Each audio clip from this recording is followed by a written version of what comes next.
What's something you've learned as a father that you knew as a child? That I knew or didn't know as a child. It said, oh, that you wish you knew as a child. Just how much responsibility another tiny person is and what they become. Because there's so much to being a parent. That's why we tell your sisters, like, think really long and hard before you decide to be an adult. Because, you know, I became a dad at 20, right? I was still a kid, having a kid. So what I know now is how much work and love and effort that goes into being a parent. And I tell other people, like my 10-year-old son, enjoy being a kid. Don't try to grow up too fast because adulting is difficult.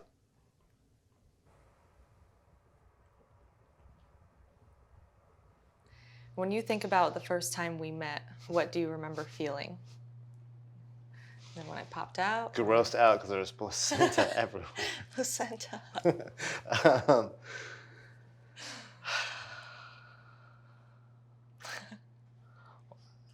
I don't, I don't know. Like,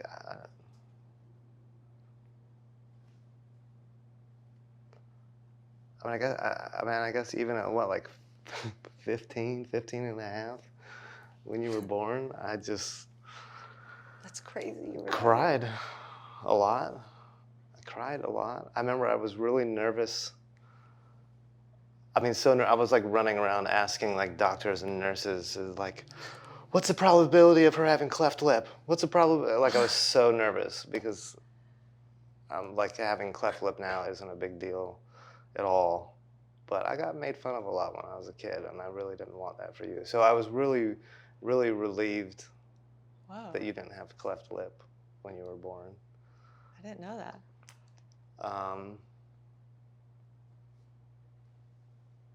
And you know, I just didn't know. I don't know. I don't really know. I think I just felt like everything. Like there's not any one thing I can pinpoint. Yeah.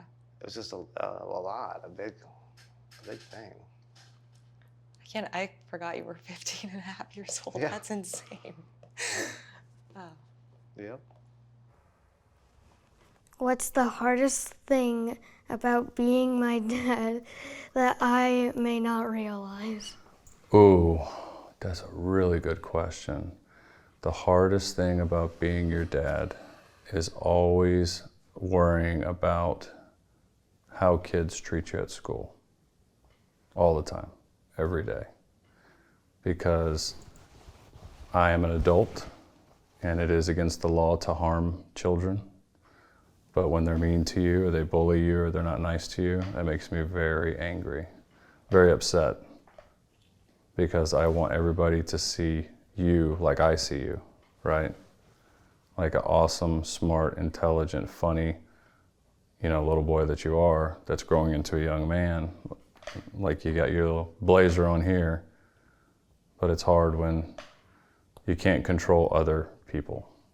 So that's what I get upset about or worry about.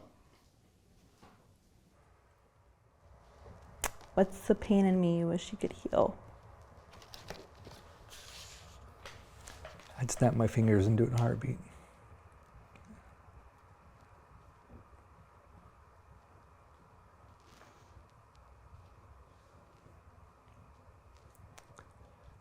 I wish there was never a doubt of your worth.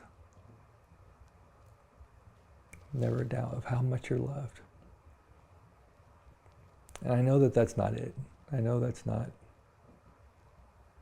that easy.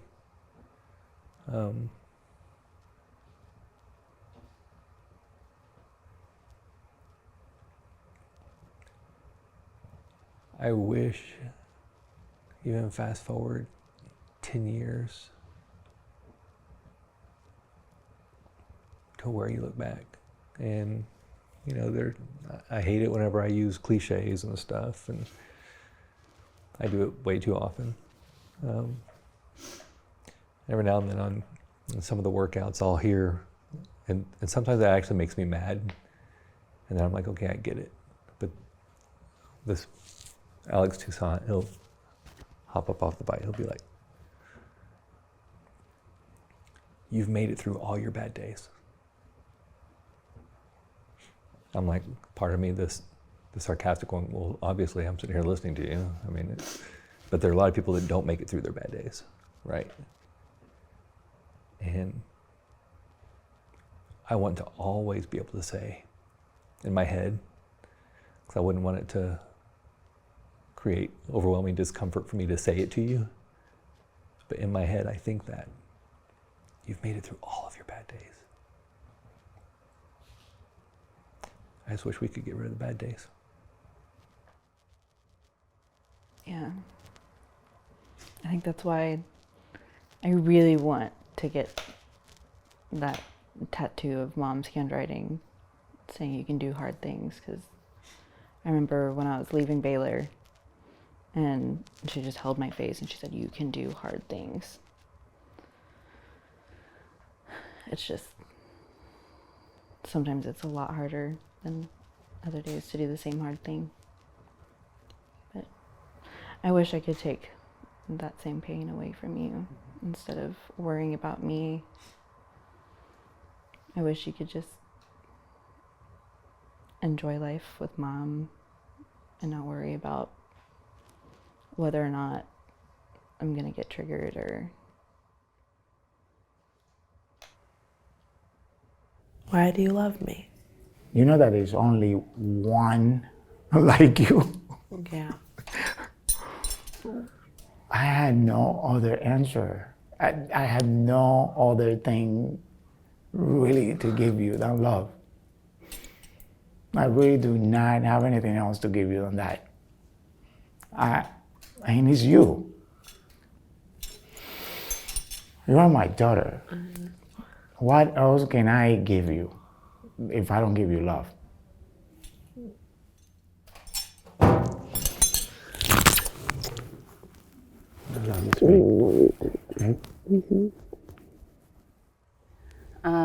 When do you feel closest to me?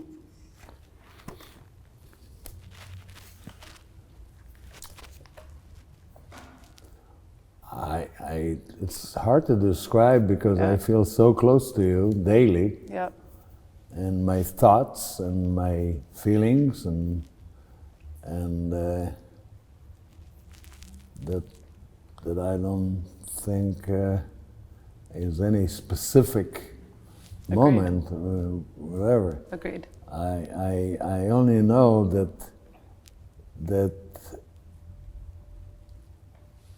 you were such a savior by being born for me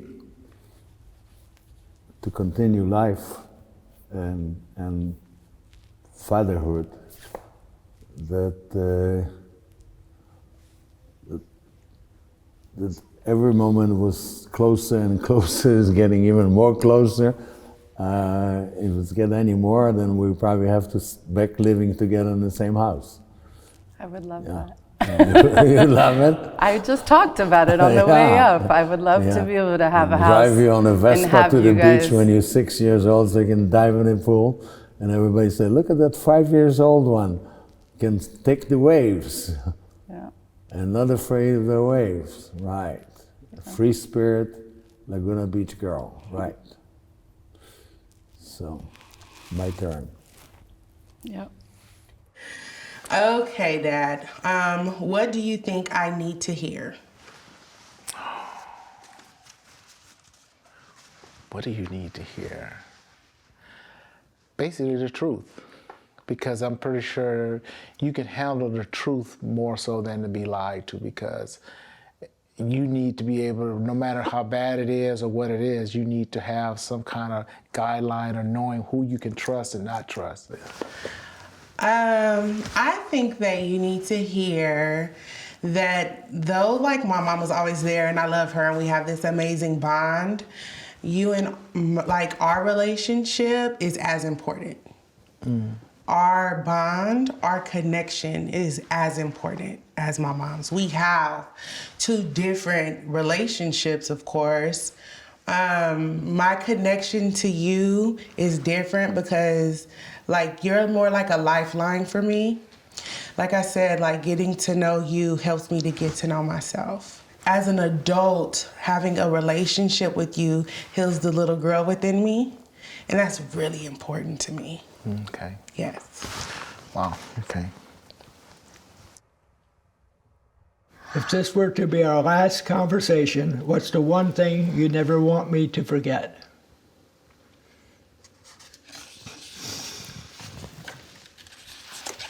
It's not our last conversation. I It's know, okay. but still.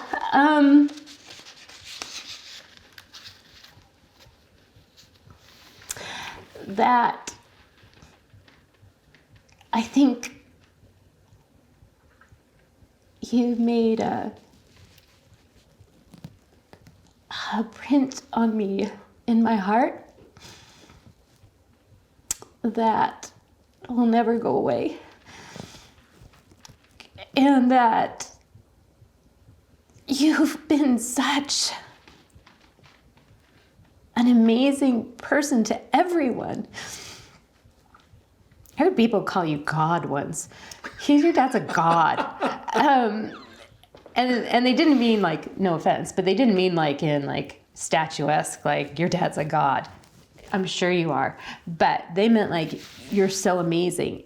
And I think just that I'm thankful that my daughter carries you in her heart. And I think that will go on past my daughter, that you'll be there in generations and generations to come. And that I'll always take care of Mama.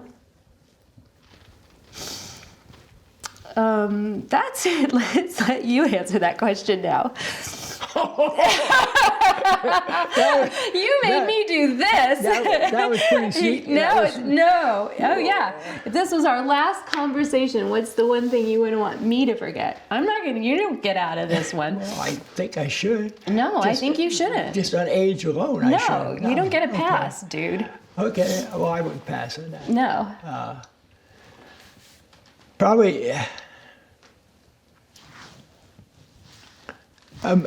something that is way out of on the limb on this. Okay. But I think about it still. When I came home from work, to have two little girls come running up the hollering, "Daddy, Daddy, Daddy's home," would be a great thing to remember me by. Mm-hmm. Because I'm gone, but I'll still be home. Mm-hmm. And not only the girls, I had two boys, yeah, and it was different. And they were different. But the girls are exceptional at that. Boys don't come out and jump up and sit on your lap. Mm-hmm. Girls come back and sit on your knee and tell you their day. The boys say, "I don't know.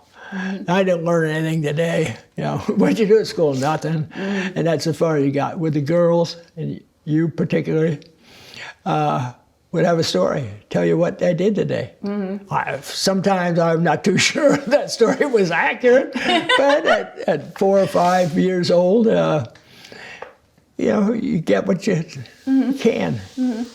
So I think that would do it for me. Okay. But I think that was kind of sneaky, passing that over. They said we could do that.